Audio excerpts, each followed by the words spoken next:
Welcome to the Good News Mama podcast, a place to get in touch with other mamas, share the load, and know the Lord. Here we aim to lift each other up in the good news of Jesus and the laughter that comes with motherhood.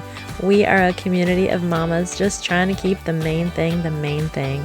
I'm your host, Lynn Carter, and each time you tune in, I pray you are encouraged and that you leave challenged and breathe a sigh of relief that you are understood. We were not meant to do life alone, Mama. Thanks for joining in. Let's do this and let's share the good news. Mamas, hey. If you've ever wondered about what it's like to go after your dreams or start something big, you are so going to love this episode. Rachel Kelley comes to us on the podcast talking about how she started the nonprofit organization that God put on her heart, how she dealt with naysayers, how she overcame self-doubt, limiting beliefs, and how God used her small acts of obedience to bring about his purpose and his will in her life and what she continues to walk in through her nonprofit. So I'm so excited to share this with you. Get ready. It's a great talk. Rachel Kelley on the podcast. Hey, Rachel. Thank you for joining me on the podcast.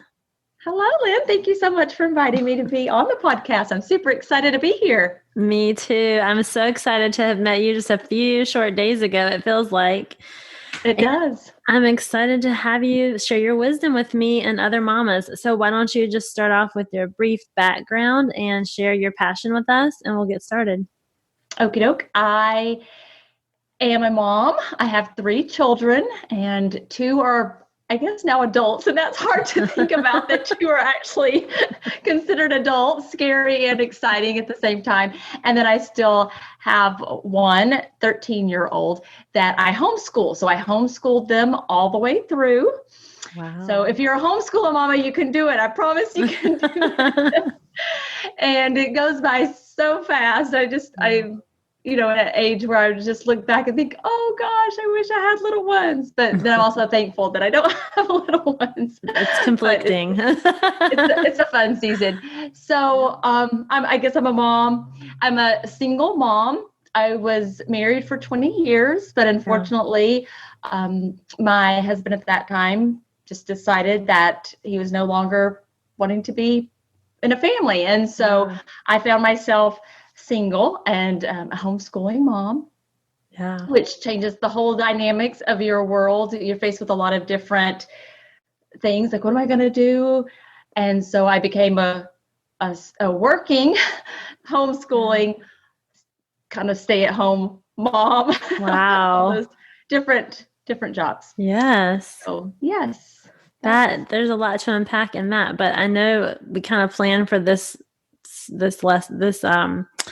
we planned for this talk to have a different turn. So anything you want to share, tips in that, feel free. But I do want to talk about your passion. And one of the things that you shared with me that was so inspiring, I want you to go ahead and share, and we'll kind of unpack that a little bit more about your passion.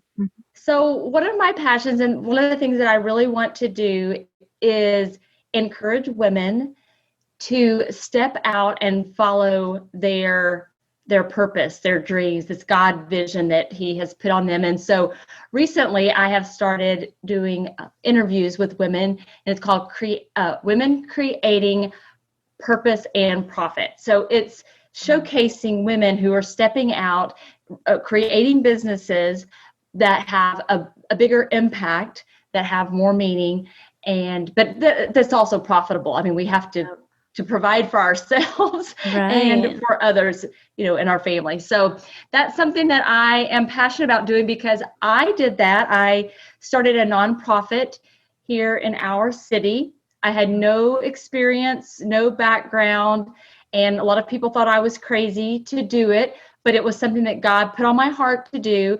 And I stepped out in faith and did it. And now we have been open and serving our city for over 3 years. And I just want to encourage other women, God, if he calls you to do it, he's going to equip you. Yeah. So just to step out, and it is scary. And you think, how in the world can I do this? I'm not equipped. There are other people that are going to be able to do it better than me, but I trust me. If God calls you, then you're the one that's supposed to do it. That's awesome. And that's such a needed message too, because right when you have these dreams and you have these thoughts, even me starting this podcast, you think, well, who am I? Who am I to start doing something like this? I don't know what I'm doing. I've never done this before. And so if a mama's listening to this and she's got a dream in her heart and it's starting as a small seed, what would you say to her that's feeling not enough, feeling all the things at once, knowing all the responsibilities and commitments? And gosh, I mean, just listening to what you were in the middle of and like how God used you in such a busy season of your life and gave you this dream that you're able to pursue. What would you say to mamas that are maybe feeling that not enough, and how they can cultivate that seed and do what God's calling them to do? Well, I think it is overwhelming when we look at the big picture. So God called me to open up a thrift store, a nonprofit thrift store to serve our city, to raise money and then donate that money back to different high impact, life-changing charities. Wow. So if I were to look at that vision, that is scary and overwhelming. Yes, ma'am. But I think just, okay, that's the vision. That's the big thing. But he doesn't call us just to do that one big thing the next day. Right. It took me over a year and a half, almost 2 years to accomplish that vision. So there were a lot of little tiny steps along the way. And I guess just for people to rest in that, to know, okay, if there's a vision that he's given you, you don't have to do it immediately. There's, there may be a timeline. Maybe he has scheduled a timeline for you to accomplish something. But more often than not, he's just giving you the vision. And now it's up to you to kind of reverse engineer and say, okay, what do I need to do? Who do I need to talk to? Mm-hmm. What does that look like? And doing one little thing each day is going to lead to the big goal being accomplished. Yes. So that feeling of overwhelm is understandable, but trying to just rest into, his arms and say, okay, I can't do it all today, but what can I do today? What's the one step that I just should do today? Maybe it's just going and doing some research online. Maybe it's going and talking with a friend and saying, oh, this is what God put on my heart. What do you think about this? Maybe it's going and getting a book from the library. It could be such a small step, but it's a step in the right direction.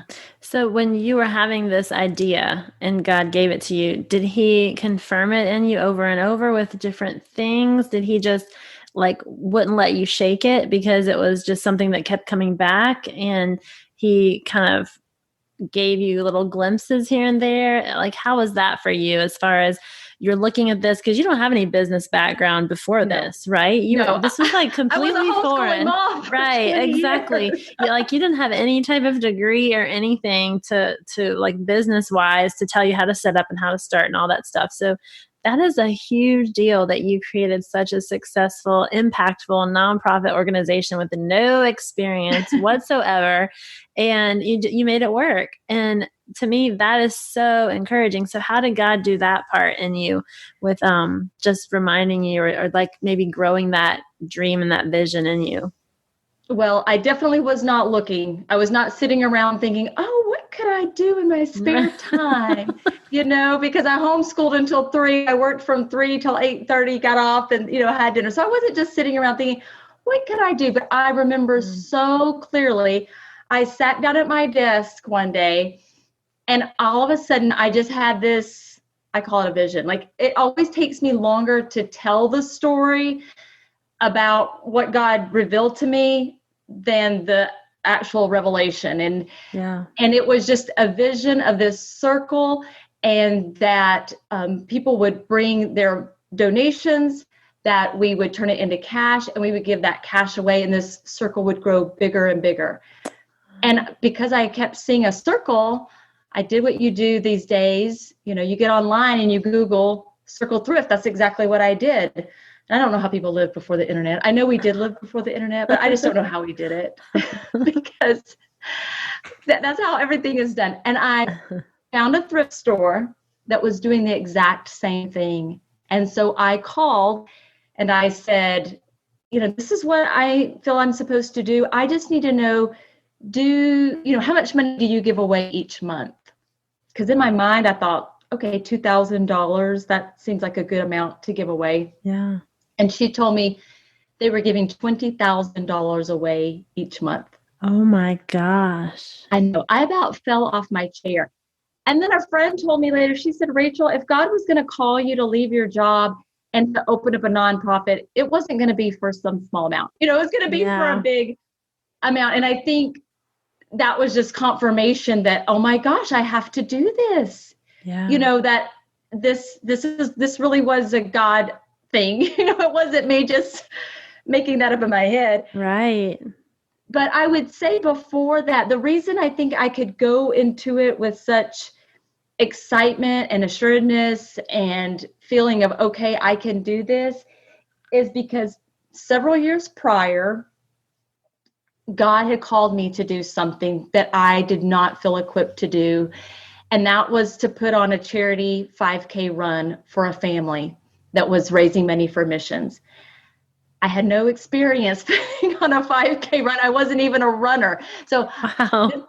This is funny because I think God often calls us sometimes to do things that we don't have experience in, just so he can show off and say, see, yes, that was me. Yes. So I heard about this homeschool family that was raising money or needing to raise money for a charity. For a mission trip they were going on. They were going to Rwanda. There were 4 of them. And they were having to raise all the money. Wow. I didn't know them as they weren't my friends. I just knew of them because we were in the same co-op. And I just felt God, again, gave me this vision of a 5K run and what it would look like and the money that would be raised. And I did not want to do it.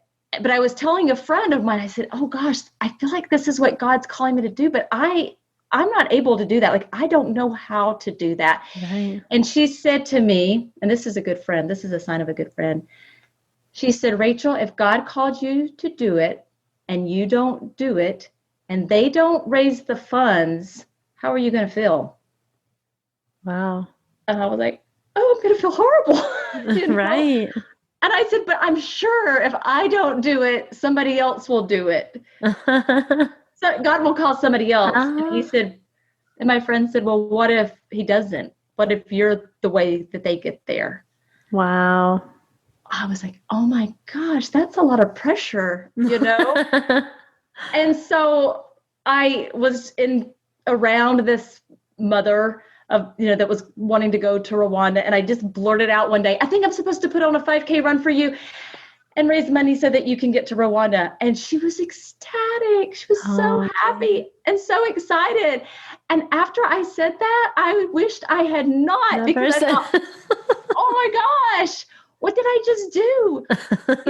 I don't know what I'm doing. And so I called around to some running organizations and I said, kind of like with the thrift store, how much money can I make on a run? And they said, oh, you won't make any money on your first run. You'll owe money. And I thought, oh my gosh, what? I heard it wrong. That was wrong. God, like this was not supposed to happen. But I did put it on and we raised money. We raised over $6,000, and that's exactly what they needed. They were also fundraising, but when we called them with the final number of the check, that was exactly what they needed. Wow. Praise God. It was absolutely a God thing. There was no doubt in my mind, because I was already counting, okay, this person's going to get involved. This person's going to run.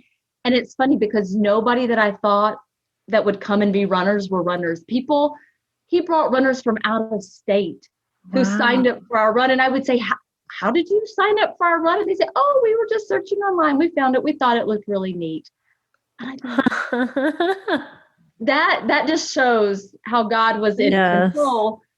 But because I had that experience, because I stepped out in faith in that smaller event, when I got this vision to do the thrift store, I thought, you know what? He showed up. Mm-hmm. He showed up before. Mm-hmm. And because he showed up before, I know that he'll show up this time. I just had that faith. So I guess that would be an encouragement. Sometimes there might be something that you're doing right now, I mean, that you feel that God is calling you to do. It could be something so small as you feel like you're supposed to call a friend. Maybe he puts somebody on your heart and you're supposed to reach out and call them. And then you call them and they're like, oh my gosh, I'm going through a really tough time. I'm so glad you called me. Yeah. It's just confirmation that you're hearing from the Lord and that you're following what he wants you to do. So sometimes just stepping out and doing those little small things builds the faith. When you're called to do something bigger, you can recall those events and say, okay, he showed up then. I know he'll show up now. You might be thinking, Lynn, I want to be obedient. I want to have those small acts of obedience and build my faith, but I can't handle what's on my plate right now. How could I ever begin to know where to start? But how in the world do I ask for help? How do I reach out when I am overwhelmed and I don't know what to do? Well, go ahead and grab my free resource at my bit.ly link, which is bit.ly/goodnewsmama, ask for help. You'll get the free resource. I'd love to see you use that and tell me what you think. But basically, we're just trying to demystify this thing about being vulnerable, letting our guard down, and asking for help in a real way that leads to peace in our lives and actually builds community with others around us. I love you guys, and I want you to thrive in your motherhood. So go grab that resource, bit.ly/goodnewsmama, ask for help. I know he'll show up now. Absolutely. I love that. Those small acts of obedience that build your faith. And I've talked about that before with another friend, and it is so true. And you can just go back and think on the way that he showed up before and just be assured that he'll do the same thing again. He doesn't disappoint, especially like you said, when he calls you to something and he wants you to do it, he's going to make the way. You'll watch doors open up that you could have never opened if you wanted to, but he does it because you're being obedient in that. But I'm sure during the time of your obedience, you probably ran into some stumbling blocks, things that probably didn't make sense and you weren't sure how to deal with it. How did you choose to look at those? I mean, obviously there were barriers at the time because that's just life and things come up. But can you think of any specific things that really were challenging for you to overcome that you worked through? I know you, like with doing all the things for your family and then running this, there's probably conflicting things. Did any of those things ever make you feel like maybe I'm not supposed to do this and kind of give you that doubt? Or what would you say to that? Well, I think that there were some challenges, definitely, that I would go to God and say, okay, I don't know what am I supposed to do here? This is hard. And so one in particular that was a real struggle is I mentioned the race before that I put on, and two of my dearest friends had rallied around me and said, I'll help you. And so they helped. And it was, like I said, it was just an amazing experience. So when God called me to do the thrift store, the people I turned to were those friends. And I said, will you help me do this? Mm-hmm. With a nonprofit, you have to have a board and all these types of things. And so they said, okay, we'll help you. But what I found out is that's not who God had in mind to help me. And I didn't go to God and ask him. Yeah. I didn't say, who should I surround myself? Who should be a part of this? I was just moving, just right, doing the next right thing. Yes. And it was a strain on our relationship. Yeah. These were my two dearest friends, and I almost lost one of those friends in the process. And it came down to just poor communication between us. It came down to me. I was working on this goal, and so that was a really tough time. And I thought, oh gosh, this is never going to happen, because we were basically at an impasse, at a standstill. You may not be familiar with the nonprofit, but you have a board, and even though it was my idea, the board actually makes all the decisions. And when you have other people besides you, they have more votes than you. Yeah. So they can outnumber you. And we were just at an impasse, and I was praying. I thought, Lord, I don't know what to do. We're not moving forward. There's hurt. There's right. People are, the relationships are strained. And I basically was like, I don't know what to do. I'm just going to have to put it in your hands, and I'm just going to have to wait until you move in this area. Yeah. And it was amazing. At our next board meeting, the lady said, "You're trying to pull horses up a hill." That's what you're trying to do. We're not really in this. You had this vision, but we don't really have this vision. And so we're going to step down. And they stepped down, and it was hard, but it was freeing. But we all knew that God had orchestrated that had allowed that conversation to happen. And new board members came in, and we were finally able to probably be opened within 30 days, where it had taken us a year and a half with the other team because it just wasn't aligned correctly. Right. But when we got the right people in place, you could just feel this whoosh. It was like God was like, whoo, okay. Yes. There you go. So sometimes you can be doing the right things and taking the right steps, but maybe the timing isn't right, or new relationships have to be made. I didn't even know those ladies when I first started. They were people that I met along the way in the journey. Mm-hmm. So that was probably the biggest struggle because it affected my relationships, and it took a long time to mend one of those friendships. Yeah, there's such a great lesson in that, though, because it makes sense, right? They were the ones that helped you before when you needed help. They're your friends. They're there with you. And it just made sense to you. But sometimes what makes sense to us isn't what God has in store. And relying on him and asking him, like I can just think in my mind, like God saying, well, I didn't tell you to ask those people. Like, right. You did that on your own. Like, what did you expect? You didn't even ask me. And it makes me think, in my own mind, bathe what you want and what you're thinking of in prayer. Bathe it all in prayer. Like every aspect of it, I'm given ideas all the time. Like my mind is constantly working. My husband is like, would you just calm down? Like he is like the epitome of chill pill, right? He's like gonna be relaxed. He's not trying to stress himself out. He's completely type B. And he is so like just there, and he's looking at me and I'm like, what about this? What about this? And so I feel like we can get caught up in all these good ideas. These are so good ideas, but they're not necessarily God ideas or great ideas. And just what you said there, it made sense. So why not go with it? It kind of reminded me of Moses when he struck the rock and he wasn't supposed to. He wasn't told to. And the blessing that got withheld from him, where he never entered the promised land because he didn't wait for God to tell him what to do. And it worked before. Oh, this is what happened before. And that wasn't part of the plan.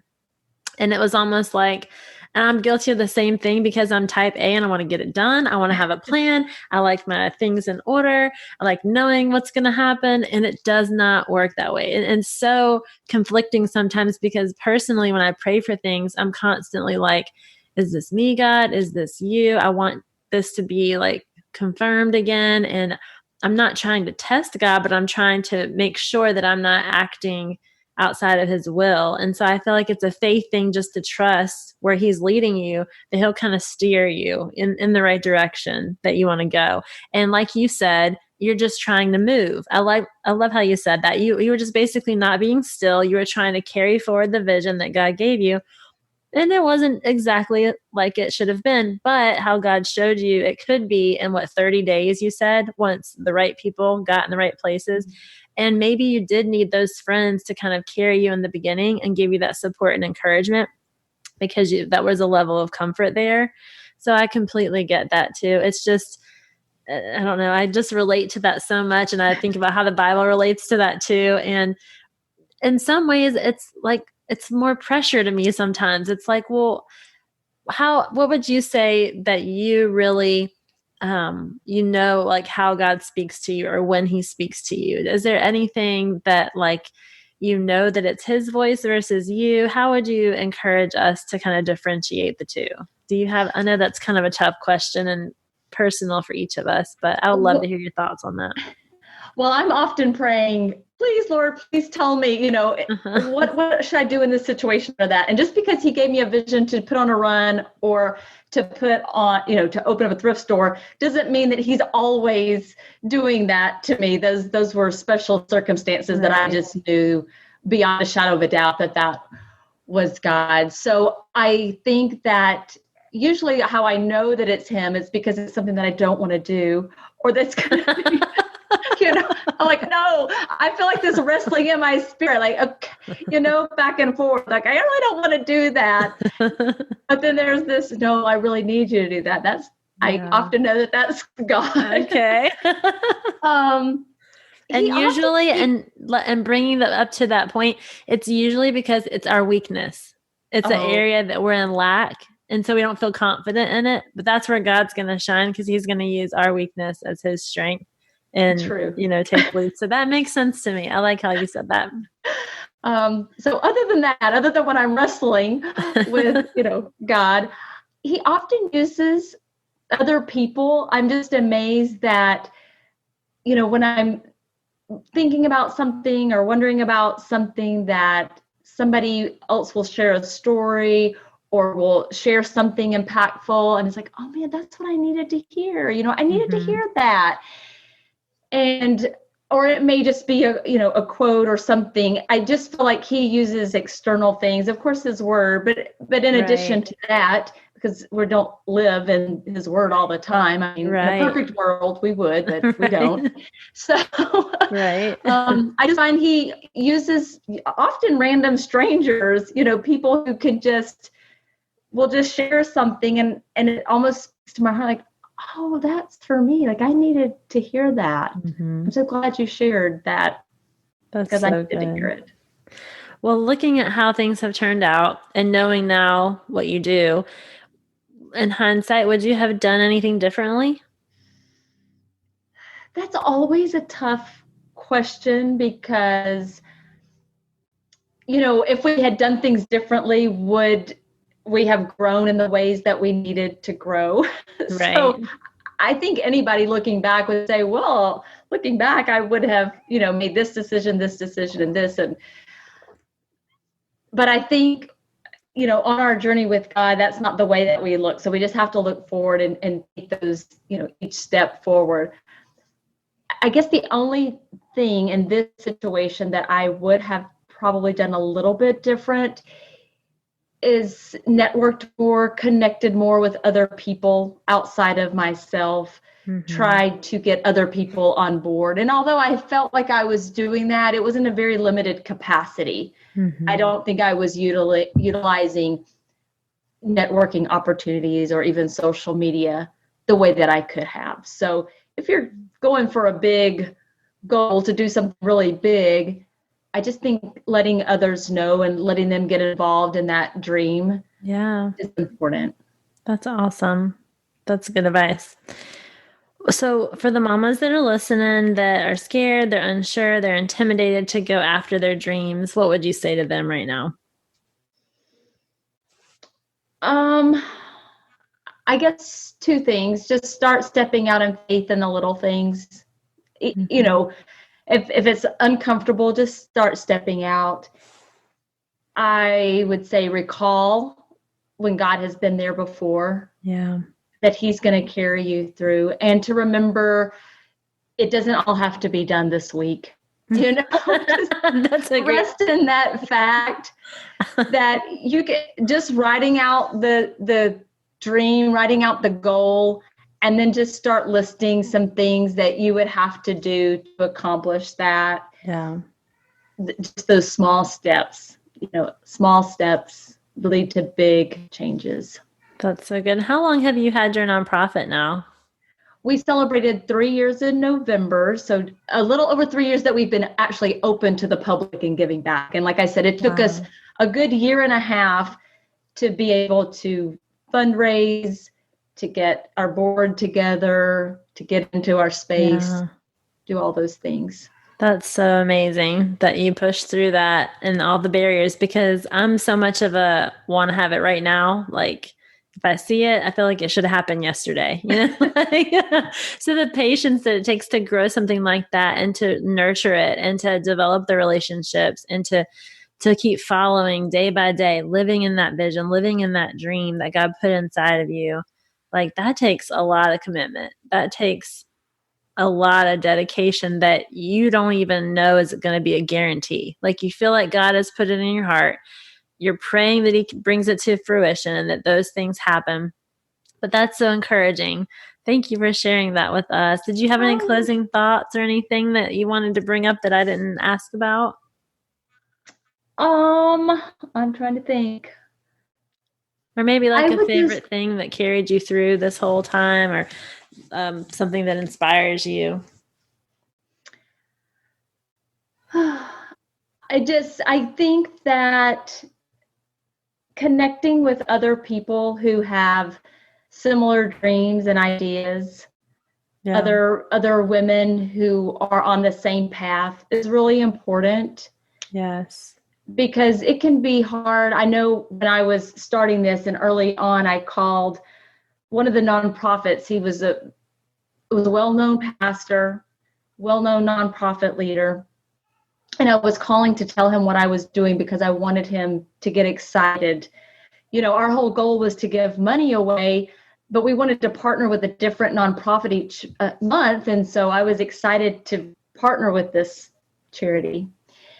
And as I was talking to him, he said, not a lot of people have success with thrift stores. We've thought about it, but we know people who haven't done well with it. If I were you, I would just go volunteer at a local thrift store. If I were goodness. You. And I thought, this is a man of God. Like, this is a pastor, he hears from God. And that could have really shut me down, especially early on, knowing that I have no business background, no experience, and really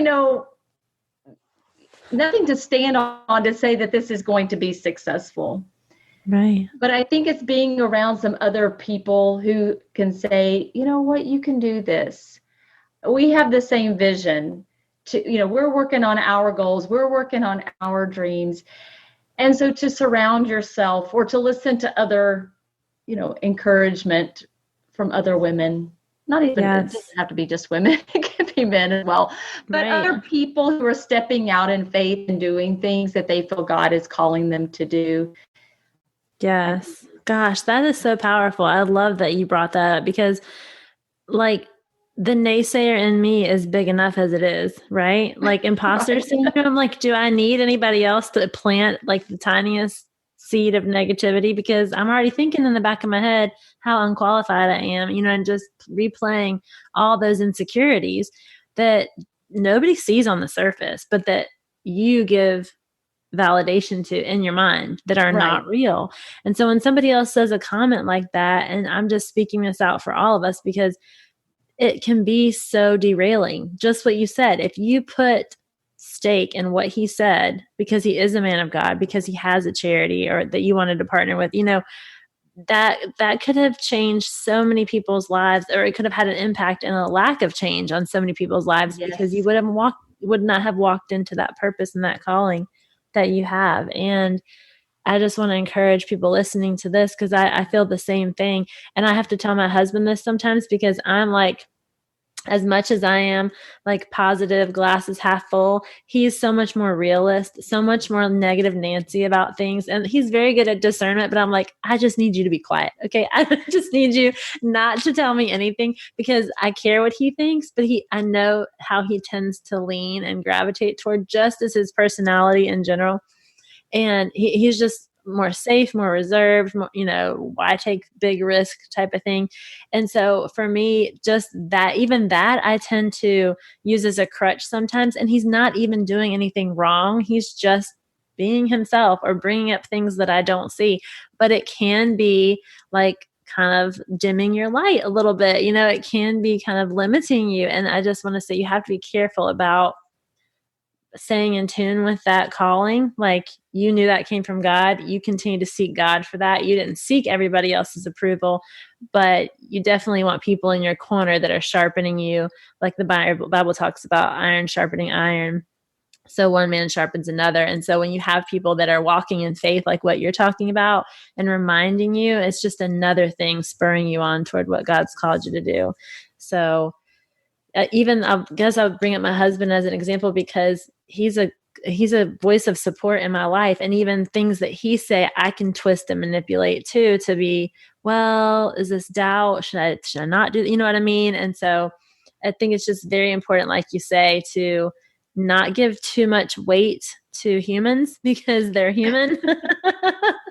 Right. The calling we were given in the first place. So that's a great way to end it. Just to remember who you stand on and the truth that God's given you. So thank you so much for that, Rachel. I really appreciate you taking the time to do this. I would love to pray for you. How can I pray for you? Oh, goodness. Well, it has been a crazy year with 2020 and COVID. We, of course, like many businesses, small businesses, we were closed down. We have reopened, thankfully, and we have been, able to stay in there and even give money away. But we've lost a large majority of our volunteers. And so many of them were older.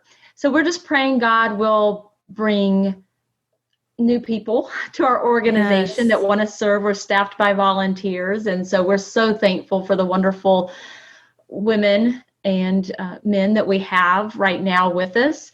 But we're praying for those new people who want to come in and serve in a time that is scary for a lot of people to get out. So we're just, praying for people to be the hands and feet and to serve their community. So if you could just pray for the people that are coming, that we'll be ready for them. Absolutely. And before we close in prayer, would you like to share your social media handles or website or anything where we can find you or connect with you online? Sure. Well, I hang out on Facebook most always. So it's just my name, Rachel Kelley, Kelley.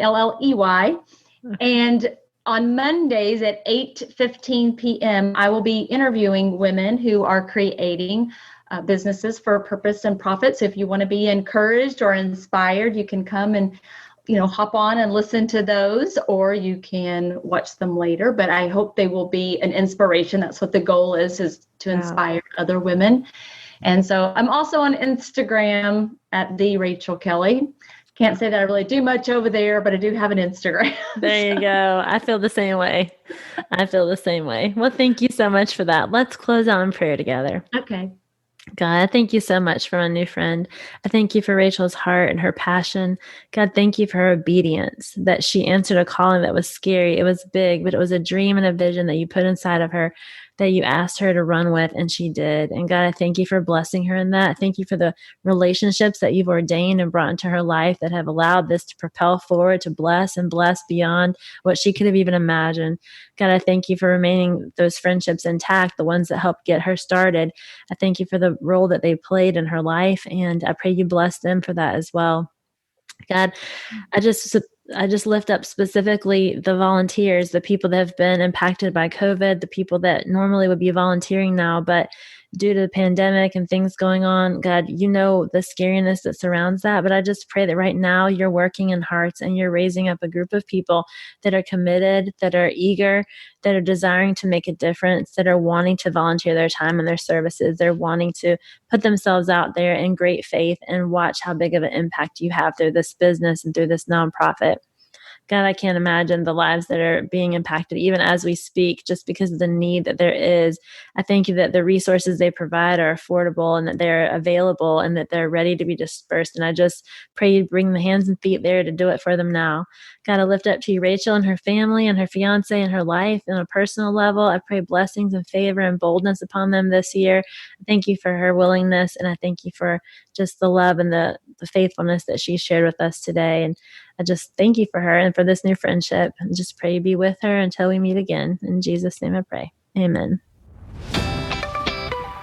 I hope you enjoyed this episode of Good News Mama. If you did, please leave me a review on iTunes. A 5-star review is best, and hit subscribe. Share with your friends on Instagram and Facebook. Please email me at lynn@goodnewsmama.com. You know I love questions. I love feedback. I want to know what you want to know. We're going to talk about what means something to you. So let's hear it. Follow me on Instagram at Good News Mamas. That's mamas with an S. And we look forward to seeing you next time. Keep your head up, keep your heart humble, and share that good news.